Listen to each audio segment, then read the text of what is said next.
श्रोतेहो नमस्कार. आजच्या वृत्तविशेष कार्यक्रमात आपलं स्वागत. G20च्या व्यापार आणि गुंतवणूक कार्यगटाची चौथी आणि अंतिम बैठक कालपासून जयपूरमध्ये सुरू झाली. या बैठकीत चर्चिले जाणारे विषय व्यापार आणि गुंतवणूक वृद्धीसाठी भारतासह G20 राष्ट्रांची भूमिका आणि या बैठकीचं महत्त्व याविषयी तज्ञ व्यक्तींनी केलेलं विवेचन आजच्या वृत्तविशेषमध्ये आपण ऐकणार आहोत. श्रोतेहो, प्रत्येक राष्ट्राचा विकास हा त्या देशाच्या उद्योग आणि गुंतवणुकीच्या प्रमाणावर अवलंबून असतो. G20 शिखर परिषदेच्या अध्यक्षतेखाली देशभरात विविध विषयांवरच्या बैठकांचं आयोजन करताना भारताकडून व्यापार आणि गुंतवणूक कार्यगटाच्या बैठकीला विशेष महत्त्व देण्यात आल्याचं दिसतं. G20च्या व्यापार आणि गुंतवणूक कार्यगटाची जयपूर इथं सुरू असलेली बैठक म्हणूनच विशेष महत्त्वाची ठरली आहे. या बैठकीत समृद्धीसाठी तसंच गतिशील व्यापार आणि जागतिक मूल्य साखळी, जागतिक व्यापारातल्या सूक्ष्म, लघु आणि मध्यम उद्योगांचं एकत्रीकरण, व्यापारासाठी लॉजिस्टिक आणि जागतिक व्यापार या विषयांवर प्राधान्यानं चर्चा केली जात आहे. अर्थतज्ञ आनंद कुलकर्णी यांच्याकडून या बैठकीच्या संदर्भात जाणून घेऊया. जागतिक पातळीवर जे समस्या आंतरराष्ट्रीय व्यवसाय पाहत आहे त्यांच्यात सुधार म्हणून वर्ल्ड ट्रेड सेंटरच्या माध्यमातून inclusive growth, innovation, job creation and sustainable development या महत्त्वाच्या मुद्द्यांवर एकमत करणे गरजेचे आहे. टेक्नॉलॉजीच्या गतीमुळे व्यवसाय करणे खूप सोपे झाले आहे. क्रॉस बॉर्डर व्यवसाय, पेपरलेस ट्रेडिंग सिस्टम यासारख्या मार्गांमुळे व्यवसाय करणे खूप सोपे होईल. डिजिटल इकॉनॉमीकडे सर्वांचं लक्ष वेधलं आहे आणि G20 मध्ये त्या संदर्भात चर्चा झाली. G20 मध्ये त्याविषयी बोलण्यातही आले व डिजिटल इकॉनॉमीचा सदुपयोग कशा पद्धतीने करून घेता येईल याकडे प्रत्येकाचं मत व लक्ष केंद्रित होतं. G20च्या माध्यमातून व्यवसाय करण्यात येणाऱ्या अडचणी दूर करणे हे आवश्यक आहे. MSME आणि SME यांना एकत्र आणून त्यांची क्षमता वाढवणे व आवश्यक उपाययोजना वापरून त्यांना सक्षम बनवणे हेही तितकेच गरजेचे. 70% जगातील व्यापार हे ग्लोबल व्हॅल्यू चेन या पद्धतीने चालतात व त्यांना शॉकप्रूफ करणे हेही तितकेच आवश्यक आहे. G20 मध्ये TIWG ने वर्ल्ड ट्रेड सेंटरच्या कार्यपद्धतीबद्दल व त्यामध्ये सुधारणा आणण्याबद्दल बऱ्याच सूचना दिल्या व त्या सूचनांच्या दृष्टिकोनातून येणाऱ्या 2 दिवसांमध्ये त्यावर शिक्कामोर्तब होईल व नवनवीन कायदे व नवनवीन प्रकार आपल्याला वर्ल्ड ट्रेड सेंटरमध्ये व्यवसाय सुखकर करण्याच्या दृष्टिकोनातून पावलं उचलले गेलेले आपल्याला कळेल. या सुधारणा व्यावसायिक दृष्टिकोनातून खूप महत्त्वाचं दुवा ठरेल आणि प्रत्येक देशाला इंडिपेंडेंट करण्याच्या दृष्टिकोनातून व इकॉनॉमिक दृष्ट्या सबळ करण्याच्या दृष्टिकोनातून खूप मोठा पाऊल असं म्हणावं लागेल.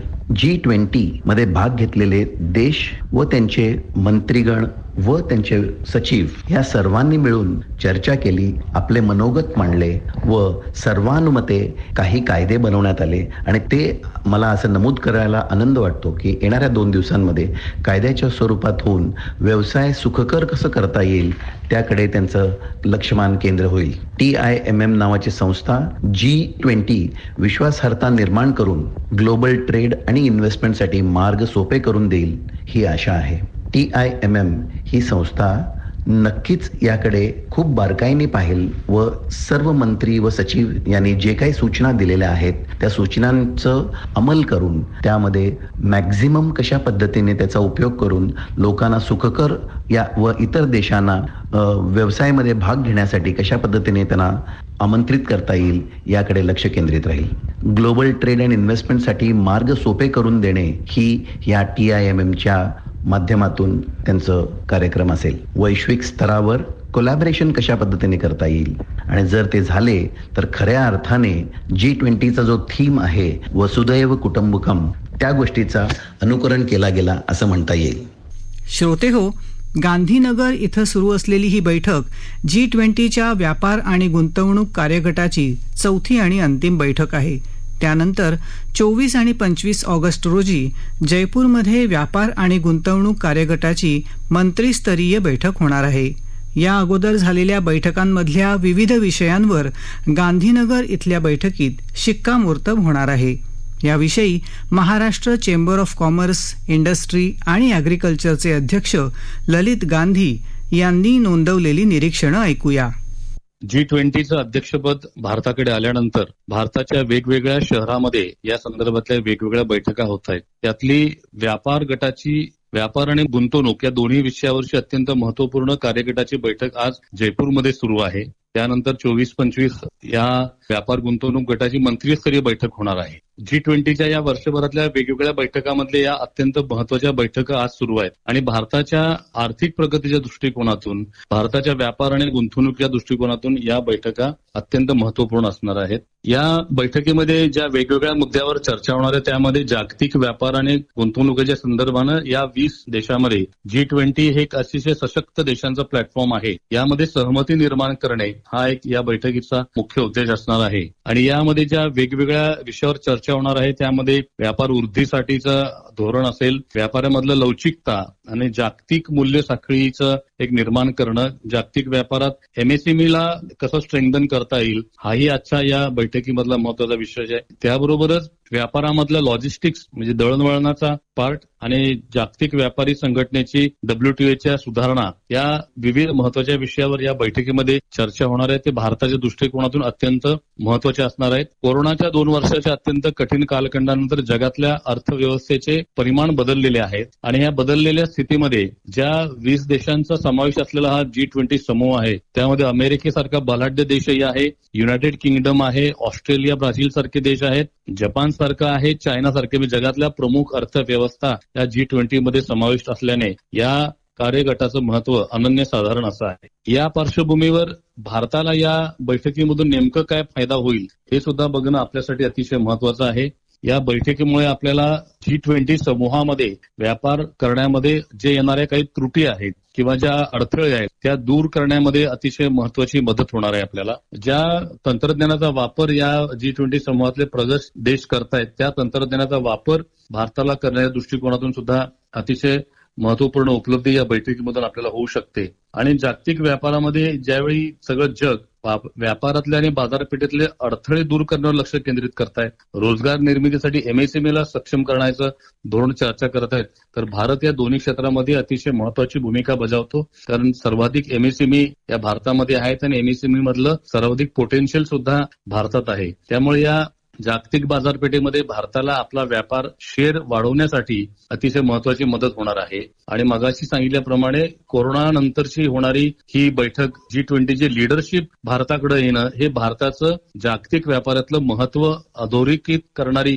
गोष्ट आहे. त्यामुळे याचा फायदा डेफिनेटली भारताच्या व्यापार विस्तारासाठी होईल. या वेगवेगळ्या देशांच्या व्यापारामधल्या येणाऱ्या अडचणी दूर करत असताना भारतातला यातला वाटा कसा वाढेल, ग्लोबल व्हॅल्यू चेनमध्ये भारताचं आपलं प्रतिनिधित्व कसं आपल्याला अधिक करता येईल आणि भारतानं जे पंतप्रधान नरेंद्र मोदींनी एक जी भूमिका मांडली वसुधैव कुटुंबकम, आपण ज्यावेळी एका ठिकाणी मेक इन इंडिया किंवा आत्मनिर्भर भारत म्हणतो त्या बरोबरीनं आपण वसुधैव कुटुंबकम ही सुद्धा संकल्पना जगासमोर मांडतो. या G20च्या अनुषंगाने भारताने वसुधैव कुटुंबकम ही संकल्पना जगासमोर अतिशय प्रभावीपणे मांडण्याचा यशस्वी प्रयत्न केलेला आहे आणि त्याचा फायदा या देशांच्या आपापसात व्यापारामध्ये एक विश्वास निर्माण होऊन भारताला याचा फायदा मोठ्या प्रमाणात घेता येणार आहे. आणि या अनुषंगाने या बैठकाच्याकडे जगाचं लक्ष तर आहेच, पण भारतातल्या हे व्यापार उद्योग जगताचं लक्ष आहे. कारण आता व्यापारामध्ये जे तंत्रज्ञानाचा समावेश झालेला आहे, मग तो पेमेंट सिस्टीम मध्ये असेल किंवा ई-कॉमर्सच्या माध्यमातून ऑनलाईन व्यापाराचं जे कन्सेप्ट आता सगळीकडे जगभर वेगाने प्रसारित होत आहेत, भारतामध्ये सुद्धा ही एक मोठी बाजारपेठ तयार होते. तर या बाजारपेठेचा आमच्या पारंपरिक व्यापाऱ्यांना या तंत्रज्ञानाचा अवलंब करून यामध्ये कसं सहभागी होता येईल हे भारतासमोरचं एक मोठं आव्हान या बैठकीच्या माध्यमातून आम्हाला या विषयावर सुद्धा लक्ष देता येणार आहे. तंत्रज्ञानाचा जगातल्या ज्या गोष्टी आहेत नवीन त्याचा वापर भारताला करता येईल. भारताचा व्यापार वाढवण्याच्या दृष्टिकोनातून भारत अनेक क्षेत्रामध्ये निर्यात आता जी करतो त्यापेक्षा अधिक पटीने निर्यात करू शकण्याची क्षमता भारतामध्ये आहे. देशांतर्गत आपली व्यवस्था सक्षम ठेवून अतिरिक्त उत्पादन अन्य देशांना निर्यात करण्यासाठी या बैठकांचा भारताला आणि या बैठका भारतात होत असल्यामुळे डेफिनेटली भारताला त्याचा अतिरिक्त फायदा किंवा एक ऍडेड ऍडव्हान्टेज आपण ज्याला म्हणू असं नक्की घेता येणार आहे. आणि या सगळ्या गोष्टींचा फायदा जसा भारताला होईल तसं भारतातलं व्यापारातलं सर्वात मोठं राज्य भारतातल्या आर्थिक राजधानी असलेलं शहर मुंबई ज्या राज्यामध्ये आहे, त्या महाराष्ट्राला सुद्धा निश्चित फायदा होणार आहे. या बैठकामध्ये तंत्रज्ञानाचा जो मुख्य विषय असणार आहे, तंत्रज्ञान व्यापारामध्ये समावेश करणे किंवा व्यापारामध्ये तंत्रज्ञानाचा अवलंब करणे, जी आजच्या काळामध्ये भारतातल्या छोट्या व्यापाऱ्यांसाठी सुद्धा अतिशय महत्वाची गोष्ट आहे. त्याचा आमचा व्यापार टिकवण्यासाठी आणि आमचा एकूणच जागतिक व्यापारपेठेतला आमची हिस्सेदारी, आमचा सहभाग वाढवण्यासाठी या बैठका निश्चित अत्यंत महत्वपूर्ण ठरणार आहेत. आणि याचा आम्हाला अतिशय आनंद होतोय की भारताने G20ची लीडरशिप करत असताना व्यापारामध्ये सुद्धा जगामध्ये लीडर बनण्याची संधी, जगामध्ये व्यापारामधलं नेतृत्व करण्याची संधी भारताकडे चालून आलेली आहे आणि याचा फायदा नक्की आपल्या देशाला होईल, आपल्या राज्याला सुद्धा होईल याचा विश्वास आहे. श्रोतेहो, व्यापार आणि गुंतवणूक जेवढी जास्त तेवढीच त्या राज्याच्या आणि देशाच्या विकासाला चालना मिळते. आपल्या महाराष्ट्राबद्दल बोलायचं झालं तर महाराष्ट्र या दोन्ही बाबींमध्ये सुरुवातीपासूनच अग्रेसर राहिला आहे. याबद्दल Maharashtra chamber of commerce, industry आणि ॲग्रिकल्चरचे अध्यक्ष ललित गांधी म्हणतात, G20 समूहाच्या वेगवेगळ्या बैठका यावर्षी भारत होस्ट करत असताना यातली सर्वात महत्वाची व्यापार गुंतवणूक विषयाची कार्यगटाची बैठक आता जयपूरमध्ये सुरू आहे. 24-25 व्यापार गटाची मंत्री गटाची बैठक सुद्धा संपन्न होणार आहे. आणि या जगातल्या बलाढ्य 20 देश एकत्र येऊन व्यापारविषयक महत्वाचे निर्णय घेणार आहेत. व्यापारामधल्या सुधारणा कशा होतील आणि या सर्व व्यवस्थेमध्ये भारताला फायदा कसा होईल ही ज्यावेळी चर्चा होईल, त्यामध्ये नॅचरली महाराष्ट्र हे भारतातलं व्यापार आणि उद्योगातलं एक प्रमुख राज्य आहे. देशाची आर्थिक राजधानी आहे. देशातल्या सर्वाधिक MSMEs भारतात आहेत. देशातले सर्वात स्टार्टअप्स महाराष्ट्रात आहेत. देशातले सर्वाधिक युनिकॉर्न्स महाराष्ट्रात आहेत. त्यामुळे महाराष्ट्राच्या दृष्टिकोनातून ही बैठक अत्यंत महत्वाची आहे. व्यापारामध्ये होणाऱ्या तंत्रज्ञानाचा वापर हा महाराष्ट्रातील छोट्यातल्या छोट्या व्यापारी, छोट्यातल्या छोट्या MSME पर्यंत पोहोचवण्यासाठी ही बैठक अत्यंत महत्वाची ठरणार आहे. त्याचबरोबर महाराष्ट्राचा देशातल्या व्यापाराबरोबर जागतिक व्यापारातला वाटा वाढवण्यासाठी या बैठकीतलं फलित हे महाराष्ट्राला फायद्याचं ठरेल याचा विश्वास आहे. श्रोतेहो, G20च्या व्यापार आणि गुंतवणूक कार्यगटाची पहिली बैठक 28 ते 30 मार्च 2023 दरम्यान मुंबईत झाली. दुसरी बैठक 23 ते 25 मे दरम्यान बंगळुरू इथं झाली. तर गुजरातमधल्या केवडियामध्ये 10 ते 12 जुलै दरम्यान तिसरी बैठक पार पडली. या बैठकांना G20 सदस्य देश, आमंत्रित देशांचे व्यापार मंत्री आणि सचिव, प्रादेशिक गटांचे प्रमुख आणि आंतरराष्ट्रीय संघटनांचे प्रतिनिधी यांच्यासह 300हून अधिक प्रतिनिधी उपस्थित राहणार आहेत. श्रोतेहो, याबरोबरच आजचा वृत्तविशेष हा कार्यक्रम संपला.